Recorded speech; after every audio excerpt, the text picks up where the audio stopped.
En manchette, 4 nouvelles expositions ont fait leur apparition à la pulperie de Chicoutimi. Et la fromagerie Blackburn ne ressent pas les effets du libre-échange.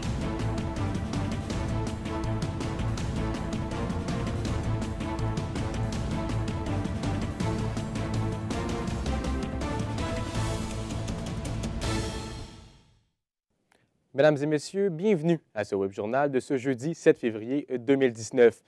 Les policiers de la Sûreté du Québec ont saisi plus de 200 comprimés de méthamphétamine, du cannabis illégal et des armes à feu dans un logement de la rue Scott ce matin à Alma. Un homme de 51 ans a été arrêté sur place et comparaîtra ultérieurement. Une fuite d'eau majeure touche actuellement le quartier de la Côte de la Réserve à Chicoutimi. Des centaines de citoyens sont privés d'eau potable depuis tôt ce matin.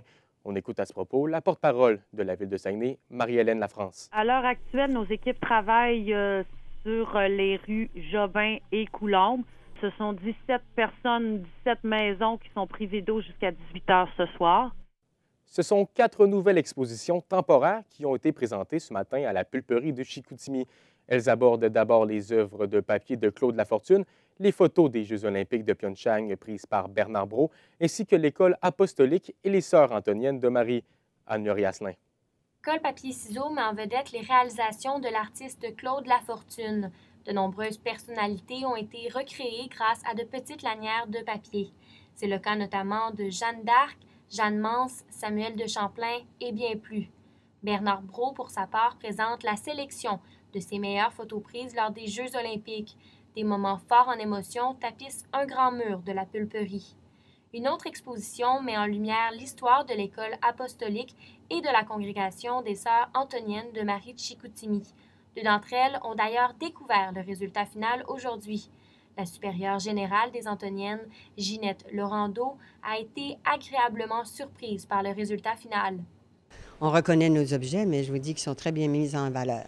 Alors, je suis très fière de ce que la pulperie a fait. Le tout a été rendu possible grâce à de l'aide monétaire octroyée par le Fonds des expositions itinérantes de patrimoine canadien. C'est un montant de 15 000 $. Selon le directeur adjoint et directeur des expositions, Rémi Lavoie, cette aide permet aussi de faire des activités liées aux différentes expositions. Activités où on va inviter des artistes de la région à travailler le papier.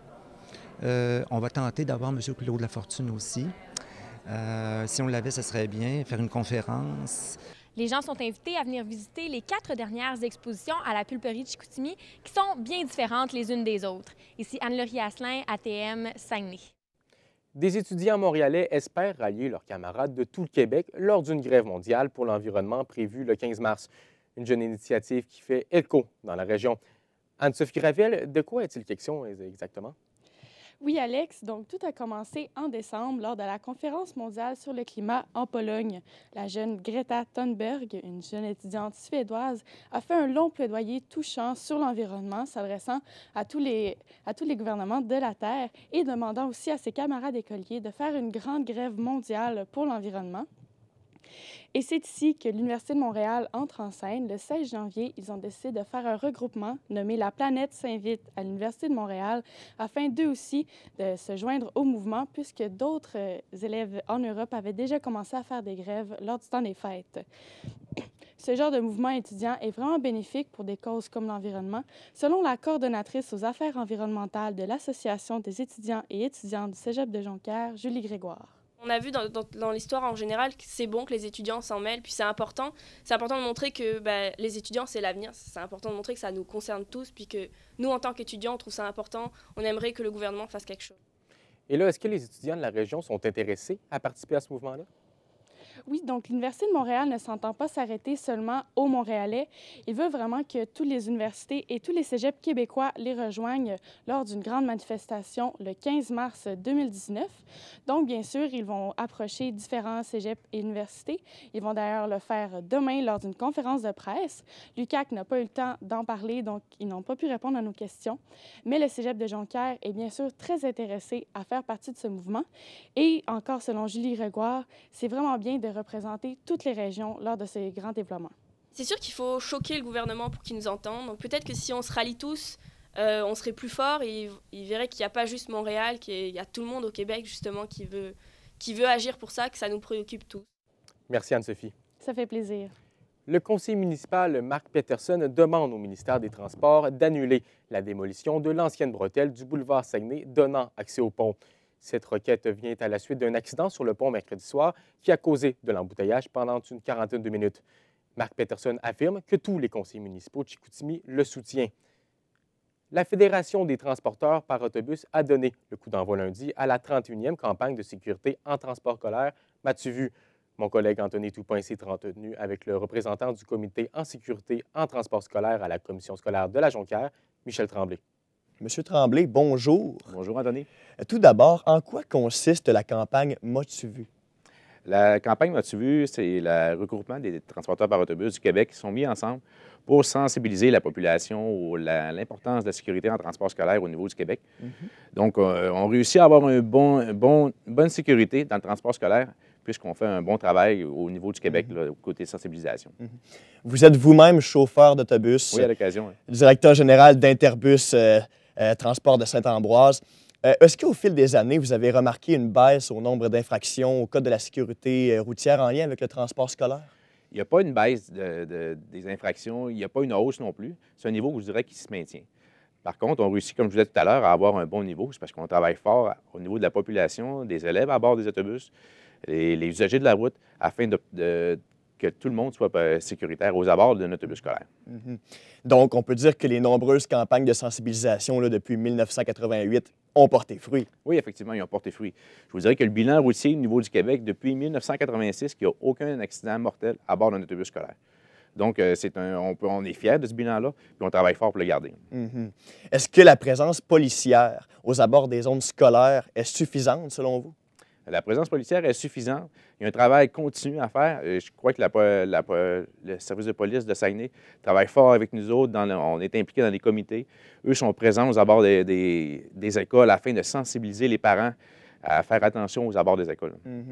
Vous savez, en janvier dernier, l'émission Enquête a fait un reportage à propos du port de la ceinture de sécurité à l'intérieur des autobus. Est-ce que vous croyez que ce serait une bonne idée d'installer des ceintures de sécurité à bord des autobus? Bien, les transporteurs scolaires au Québec, on n'est pas contre d'avoir des ceintures à l'intérieur. Maintenant, il y a des choses à savoir. Qui va être responsable d'attacher les enfants à l'intérieur d'un autobus? La responsabilité, s'il y a des blessures qui surviennent à un enfant suite à un accident qui est à cause puisqu'une ceinture est mal ajustée, la responsabilité revient à qui? L'ordre d'embarquement des élèves, si l'élève est au fond puis il faut qu'il débarque en premier, il y a plusieurs questions qui restent encore à déterminer. Les coûts reliés à ça, qui va assumer les coûts? Donc, on n'est pas contre à ça. Par contre, il y a un travail à faire. Parce que les enfants ont des règles à suivre à l'intérieur de l'autobus. Quelles sont-elles, justement? Bien, écoutez, rester assis en tout temps, utiliser un langage juste, pas crier à bord d'un autobus. Quand on fait la traverse en avant de l'autobus, de toujours attendre les signaux du conducteur avant de traverser. Oui, vas-y. Laisser la place aux autres dans l'allée, pas mettre les pieds dans l'allée. Il y a plusieurs règles de sécurité que les chauffeurs sont habitués de transmettre aux étudiants. Est-ce que les jeunes en question respectent les règles ou bien ils sont turbulents un peu à l'intérieur de l'autobus? Je vous dirais que la majorité respecte les règles. C'est sûr qu'il y a quelques élèves qui vont les réfractaires un peu, mais par contre, nos conducteurs sont bien outillés pour essayer de régler la situation. Est-ce que vous trouvez que le Code de la sécurité routière est suffisamment sévère envers les fautifs? Ils sont suffisamment sévères. Par contre, c'est difficile d'intercepter les fautifs. On se fait souvent suivre par des polices pour essayer de trouver des personnes qui font des infractions. C'est vraiment difficile puisque ça arrive sur le coup du moment. Fait que la personne ne fera pas une infraction 2 fois de suite. Donc, c'est vraiment difficile d'intercepter les fautifs. Par contre, je crois qu'on est bien appuyé de la part du service de police. La 31e campagne de la M'as-tu vu? Qu'est-ce qui va suivre, en fait, de cette campagne-là? Qu'est-ce qui va être à suivre? Bien, présentement, on a eu ce matin un déjeuner avec les chauffeurs d'autobus scolaires pour leur signifier leur importance, pour leur félicitations du beau travail qu'ils font. Au courant, il y a des fois des barrages routiers qui vont se faire. On a des visites à bord des écoles avec Bubus pour sensibiliser les jeunes, les nouveaux qui arrivent aux abords des autobus. Les maternelles, on les rencontre pour leur expliquer c'est quoi les règles de sécurité à bord d'un autobus scolaire, avec les parents aussi, effectivement. Monsieur Tremblay, merci beaucoup. Ça fait plaisir. Le 31e campagne de sensibilisation de la sécurité en transport scolaire s'échelonne jusqu'au 15 février. Michel Tremblay, merci beaucoup pour les explications. Il est un représentant du comité de sécurité en transport scolaire à la commission scolaire de la Jonquière. Déception pour la ville de Desbiens qui affiche un manque de 30 000 à la suite du championnat mondial de pétanque en septembre dernier. L'une des principales raisons de ce déficit est, selon le maire de Desbiens, Nicolas Martel, l'absence de subventions fédérales. Je vous laisse l'entendre. Ce qui arrive dans ce cas-là, c'est qu'on a eu 115 000 du provincial.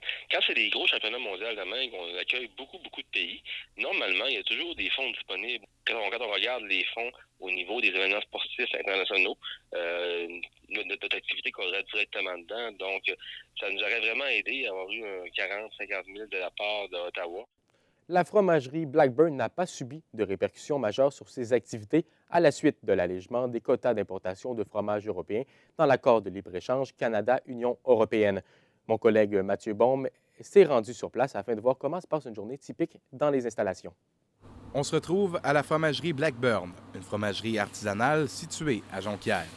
Ici, la production se fait 6 jours par semaine, avec un procédé bien précis pour chacun des produits offerts par l'entreprise. Afin de comprendre la production d'une fromagerie artisanale, la Pige a obtenu un accès privilégié dans l'usine de la fromagerie. Pour la fromagère Marie-Josée Blackburn, une journée typique débute à 4 heures, tôt le matin, et se termine environ 12 heures plus tard, soit vers 16 heures. C'est que, contrairement à une fromagerie industrielle, la fromagerie Blackburn débute la fabrication avec sa propre production laitière, qui provient de l'autre côté de la rue, où se trouve la ferme familiale qui œuvre depuis 4 générations. Le lait arrive dans cette grosse cuve tôt le matin. C'est la première étape d'une production quotidienne. Les bactéries lactiques prendront ensuite leur première forme solide après avoir été transférées dans cette deuxième cuve. Après un pressage d'environ 1 heure, le Mont-Jacob produit aujourd'hui devient une forme de pâte qui sera ensuite moulée et découpée pour une première fois afin d'égoutter son petit lait. Chaque moule contient environ 4 kg de fromage frais. L'entièreté de la cuve précédente est donc répartie également dans les moules. Une fois le premier pressage terminé, la majorité du lactosérum en trop est évacuée et le fromage commence à prendre forme. Après le démoulage, le fromage est ensuite placé dans une salle pour une phase de maturation. Tout dépendant du type de fromage, la phase de maturation peut durer entre quelques jours et quelques mois. Par exemple, le fromage de Blackburn a besoin de 9 mois pour être à son goût optimal. Après avoir été salé à souhait durant la maturation, le fromage est ensuite prêt à être emballé. La fromagerie Blackburn transforme environ 500 000 litres de lait annuellement, un petit volume dans l'industrie, ce qui explique que la majorité des étapes sont réalisées à la main. Ça fait qu'on fait des petites quantités là, pour. Fait que tout est fait à la main. Là. On brasse à la main, on met le sel à la main, on fait chaque étape là, artisanalement. La fromagerie Blackburn n'a pas subi d'impact majeur suite à l'allègement des quotas d'importation de fromage européen dans l'accord de libre-échange Canada-Union européenne. Même son de cloche du côté d'une épicerie de Jonquière, où la majorité des produits fromagers que l'on retrouve dans les présentoirs sont du Québec. Après avoir demandé conseil au personnel sur place, aucun produit européen en stock était semblable à ce qu'offre la fromagerie Blackburn. Questionnés à savoir s'ils achètent des fromages de la région, les citoyens se sont montrés plutôt connaisseurs de l'industrie. Oui, régulièrement. De mémoire comme ça, je sais qu'il y en a beaucoup au Lac-Saint-Jean. J'en achète Maria-Chapdelaine et ces trucs-là, puis c'est des fromages qui sont excellents. Lequel est votre préféré? Oh, il y en a plusieurs. Je change continuellement. Là, je sais qu'il y en a plusieurs au Saguenay-Lac-Saint-Jean que j'achète régulièrement. Oui. J'achète du Oka souvent, Saint-Paulin, des choses comme ça. Fromage de chèvre, des fois aussi. Ben, je connais pas ça. Je sais pas, je goûte des fromages, mais c'est toute ma blonde qui achète ça. Fait que moi, je prends du plus de vin. L'Institut du Nouveau Monde s'arrêtera à Jonquière le 20 février dans le cadre de la tournée Constituons. Le projet qui vise à élaborer une constitution pour le Québec souhaite entendre ce que la population de la région a à dire sur le sujet dans le but d'écrire une pièce de théâtre. Michael Thibault, quel est le but de cette tournée pan-québécoise? Ce projet nommé Constitution est issu de l'Institut du Nouveau Monde. Il propose l'exercice d'une assemblée constituante citoyenne déjà formée de 42 personnes tirées au hasard un peu partout au Québec. Le but, c'est vraiment d'écrire la première constitution du Québec, comme vous l'explique le metteur en scène Christian Lapointe. On l'écoute. Là, on est au moment où les gens qui ont été tirés au sort ont élaboré des questions à poser à la grande population. Et là, dans votre région, on peut se déplacer dans un théâtre, participer à un forum citoyen, dire qu'est-ce qu'on pense qu'il devrait y avoir dans la Constitution du Québec. Et cette Assemblée constituante se veut de définir la société québécoise, ses besoins et ainsi que les moyens pour y répondre, en fait. Et pourquoi réaliser un tel projet? En fait, M. Lapointe explique qu'on tient à ouvrir la discussion et les débats avec l'ensemble de la population qui a déjà été sélectionnée au sort auparavant au Québec. À la fin de la tournée, une pétition ainsi que la Constitution seront déposées devant l'Assemblée nationale. Et là, une pièce de théâtre sera réalisée à la fin de la tournée? Effectivement, une pièce de théâtre sur les démarches sera réalisée et justement présentée au public en collaboration avec le Théâtre de la République ici dans la région, ainsi qu'avec d'autres troupes à l'extérieur du Québec. Ainsi, la démarche fera le pont entre la culture et la politique. Mais là, le Québec n'a pas de constitution, alors pourquoi faire une simulation de la sorte? Bien, l'objectif est de déplacer cet enjeu politique historique dans une arène non partisane afin de de réunir toutes les personnes avec des allégeances politiques différentes. Et justement, M. Lapointe explique que vu que le projet n'est pas encore commandé n'est pas commandé par le gouvernement, bien, il explique justement que les débats à propos de ces constitutions sont réels et les enjeux sont présents. Et ça mènera justement à une pièce de théâtre. Je vous laisse l'écouter.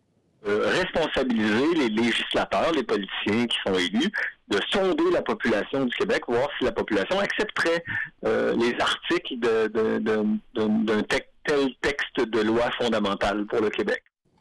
Michael, quel est le rôle de l'Institut du Nouveau Monde? Le rôle de l'Institut du Nouveau Monde, en ce moment, c'est d'agir en tant que partenaire pour ce projet-là. Elle était responsable de concevoir la démarche d'assemblée constituante qui devra à la base, qui gère justement le projet et qui présentera justement le projet à l'ensemble du Québec pour justement réaliser la pièce de théâtre. En terminant, rappelez-nous la date de la tournée à Jonquière. La tournée ici dans la région sera présentée à la bibliothèque de Jonquière le 20 février à 18h30. Merci beaucoup, Michael. Ça fait plaisir. Les amateurs de gras et de fast-food ont pu profiter d'une semaine haute en cholestérol alors que la 7e édition de la Poutine Week du 1er au 7 février se termine aujourd'hui partout à travers le Québec. 8 restaurateurs dans la région ont participé à cette semaine. Le Café Bistrot Summum, l'Inter, le Versus ainsi que la Voie Maltais ont fait découvrir leur nouvelle création à saveur régionale spécialement conçue pour cette semaine. En association avec l'organisme ANEB qui se spécialise dans les troubles alimentaires, certains restaurateurs tels que Chocolat Favori ont décidé de verser $1 par poutine vendue. Question de combiner le réconfort et bonne action. On écoute la porte-parole. Oui, en fait, normalement, là, les restaurants qui participent à la Poutine Week remettent $1 à une fondation. Donc, pour les gens de Québec, si je ne me trompe pas, c'était pour la Fondation Rêve d'enfants. Puis nous, c'était pour la Fondation ANEB. De leur côté, les restaurants La Voie Maltais se sont aussi engagés envers une autre fondation. On peut écouter la gérante de la succursale de Jonquière, Claudine Gauthier. Je vous dirais, on est rendu pas loin de 200 juste ici, Jonquière. Puis, c'est chaque établissement. Donc, on a 4 établissements, 2 à Québec. Il y a celui de Chicoutimi également. Fait que chaque établissement, on va avoir le montant total probablement en début de semaine prochaine.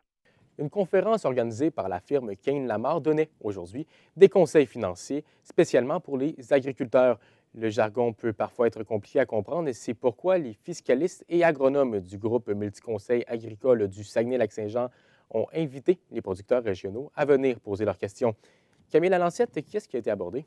Alors, avant tout, c'était une conférence qui était destinée aux agriculteurs, mais durant cette conférence, il y a été question de succession d'entreprise, de rédaction de testament et aussi de tous les aspects financiers de la valeur des entreprises et des profits qui sont liés aux entreprises. On peut écouter Denis Larouche, qui est directeur général du groupe Multiconseil agricole du Saguenay-Lac-Saint-Jean sur ce sujet.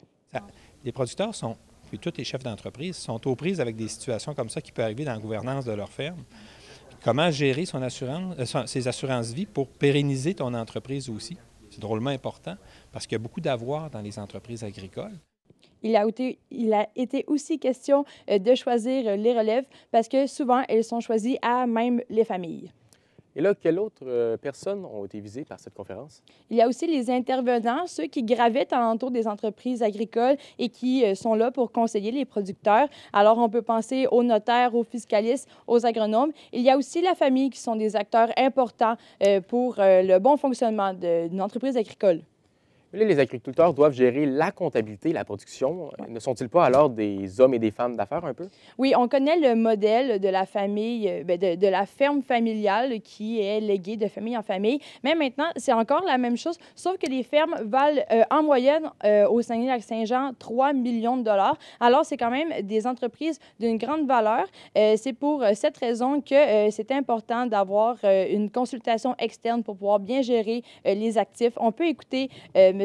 Denis Larouche sur ce sujet. Donc, c'est des chefs d'entreprise, de PME, de petites et moyennes entreprises, mais c'est des gens qui se forment. Nous, on les accompagne, donc c'est des gestionnaires d'entreprise. Autre variable, ils doivent aussi gérer les employés qui sont aussi, la plupart du temps, des membres de la famille. Alors, ils doivent faire attention pour éviter les litiges familiaux. Le testament est un aspect de la documentation important. Pourquoi est-ce évoqué?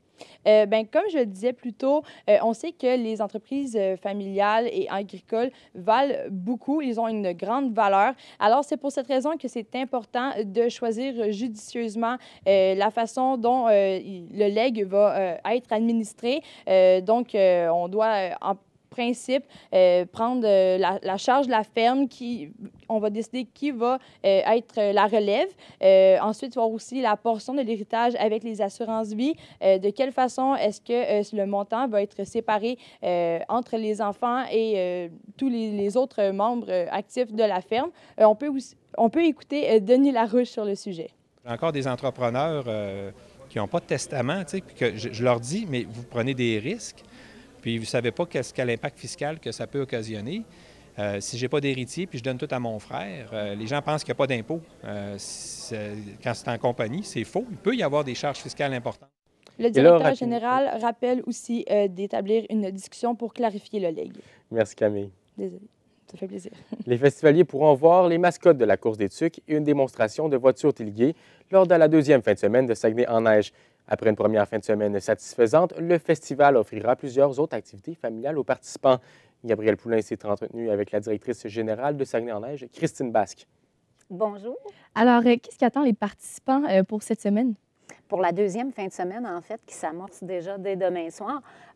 Demain soir, vendredi, le 8 février, on attend les gens de la tournée Country Folk, en fait, avec Rob Langlois, Caro Laurando et Cynthia Harvey, qui vont venir nous faire leur meilleur succès et plus encore, en allant chercher un peu dans le répertoire de d'autres artistes pour nous faire vivre vraiment une belle soirée. Ensuite de ça, la fin de semaine se continue au volet spectacle pour enfants. En fin de semaine, on va recevoir Tristan Demers, qui est le créateur de Gargouille, le personnage de BD.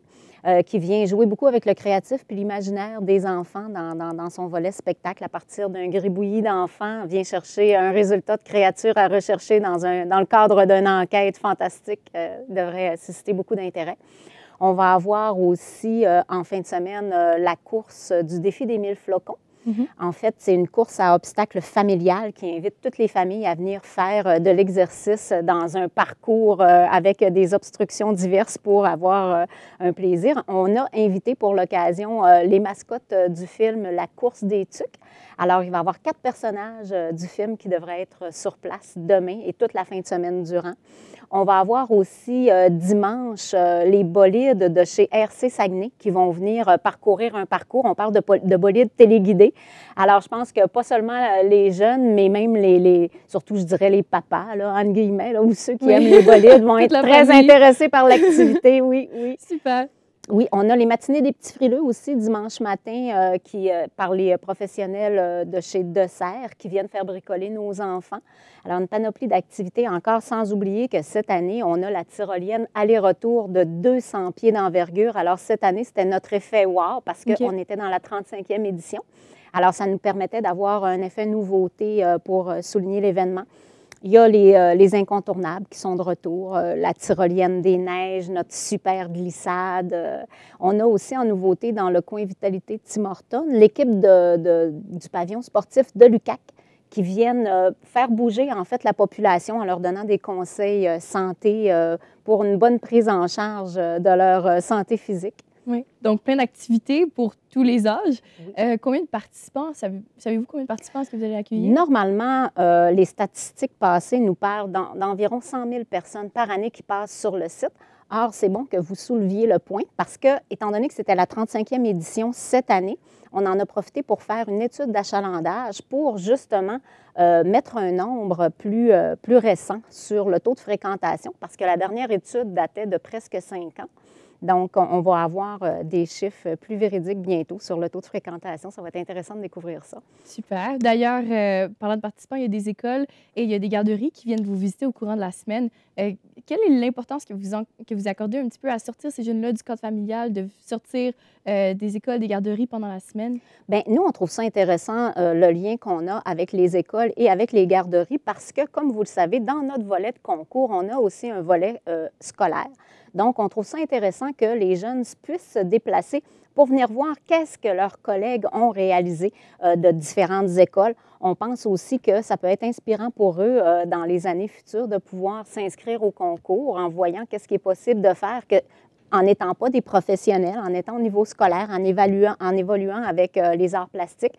Je pense que c'est super intéressant. Puis avec toutes les belles activités qu'il y a, il ne faut pas oublier que ce festival-là, c'est un festival qui nous appartient. C'est un des seuls festivals hivernales qu'on a ici qui permet aux familles aussi de profiter de festivités puis d'activités complètement gratuites pendant 11 jours, en fait. D'ailleurs, aujourd'hui, on recevait des écoles et demain, journée congé scolaire, on reçoit les services de garde des différentes écoles de Jonquière. Super. D'ailleurs, Saguenay-en-Neige, c'est un événement qui se déroule à l'extérieur. Puis hier, le professeur au département des sciences fondamentales de l'Université du Québec à Chicoutimi, Claude Villeneuve, a donné une conférence sur les changements climatiques. À quel point c'est important? Bien, quel lien est-ce que ça a exactement avec Saguenay-en-Neige? À quel point c'est important? Bien, c'est important pour nous parce que comme on est un festival hivernal, les sculpteurs, leur matière première, c'est la neige. Alors, c'est certain que le climat a un impact très important sur la réalisation de leurs œuvres parce que c'est beaucoup plus facile pour eux de travailler sur un bloc de neige en tant que sculpteur quand il fait froid. On connaît des fluctuations de température cette année qui sont quand même très variables. On parle du 1er février, entre autres, où il faisait 30 sous les zéros. Oui. Pour faire le concours de sculpture, c'était parfait. Par contre, on dit que c'est un art qui est éphémère parce que, bon, c'est extérieur, on dépend de la température. Oui. Alors, si on avance dans le temps, hier, on a vécu de la pluie verglaçante et demain, on va vivre un 5 degrés. Donc, c'est certain que ces fluctuations de température-là ont une influence. Si on avait vécu du 5 degrés le premier en plein moment de concours, probablement que ça aurait été plus ardu là, pour la réussite des structures, des sculptures, en fait. Et puis, M. Claude Villeneuve, hier, pour nous, c'était pertinent d'ouvrir un volet un peu environnemental pour aller chercher un volet instructif aussi à l'intérieur du festival parce que je pense qu'on a tous à parfaire nos connaissances pour une meilleure prise en charge de la situation. Hein. C'est une réalité d'actualité. Oui, c'est sûr.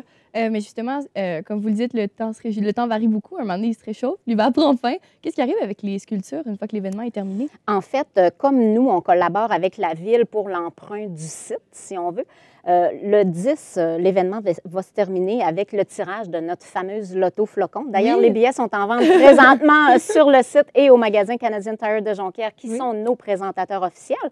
Après le tirage de la loto flocon, dès les 16h30, c'est ce qui nous fait beaucoup de peine à chaque année, c'est de voir le site se détruire.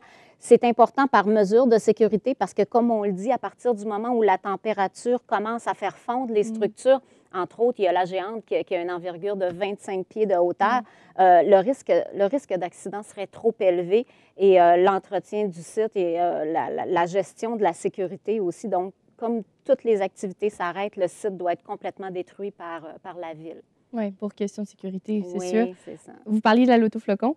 Qu'est-ce que les participants peuvent gagner, justement? En fait, il y a près de 12 000 en prix offerts en cartes cadeaux de différents partenaires. Il y a Sunwing qui offre des cartes cadeaux voyage. Il y a la Bilodeau qui offre des belles bottes en loup marin de skidoo.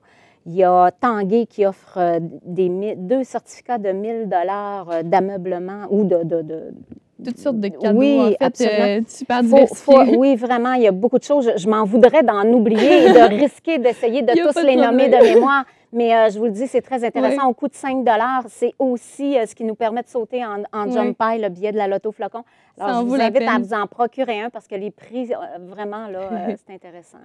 Parfait. Je vous remercie beaucoup, Mme Basse. Ça a été un plaisir pour moi. Je vous remercie. Je recevais la directrice générale de Saguenay-en-Neige, Christine Basque. La jeune humoriste Rosalie Vaillancourt sera de passage à Jonquière ce soir au Côté Court pour présenter son nouveau spectacle solo Enfant roi. Des billets sont toujours disponibles pour la représentation de 20h30. Le 35e édition du défi Ski le Camp n'aura pas lieu au Mont-Lac-Vert, mais bien à la station Le Val-Inouët à Saint-David-de-Falardeau le 16 mars. C'est une centaine de personnes qui sont attendues alors que des fonds seront ramassés pour la cause. Le Val-Inouët espère pouvoir accueillir l'événement lors des 3 prochaines années. Vanessa Primo, à la météo, on doit encore craindre la pluie verglaçante? Tout à fait, Alex. En ce moment, à Saguenay, il fait moins 8 degrés, une température ressentie de moins 5. Il fait plutôt nuageux et le vent ne s'est pas encore levé. En fait, le vent se lèvera dès ce soir pour atteindre une vitesse de 23 km/h. Il va faire ce soir moins 6 degrés. Il y a également un avertissement de pluie verglaçante qui est en vigueur. On prévoit de 2 à 5 mm de pluie verglaçante dans la nuit de jeudi à vendredi. Au lac Saint-Jean, il fait présentement moins 11 degrés, une température ressentie de moins 8. Ce soir, ça descendra à moins 8 également. Pour ce qui est de vendredi, il fera 3 degrés Celsius. Cependant, la pluie verglaçante sera encore de la partie avec le vent et la pluie. Pour ce qui est du lac Saint-Jean, il fera 2 degrés et la pluie verglaçante sera également présente. Mais ne vous en faites pas, samedi, il fera beau et dimanche, le soleil sera de retour. Voilà, mesdames et messieurs, c'est ce qui termine notre web journal d'aujourd'hui. Merci d'avoir été des nôtres. Au revoir.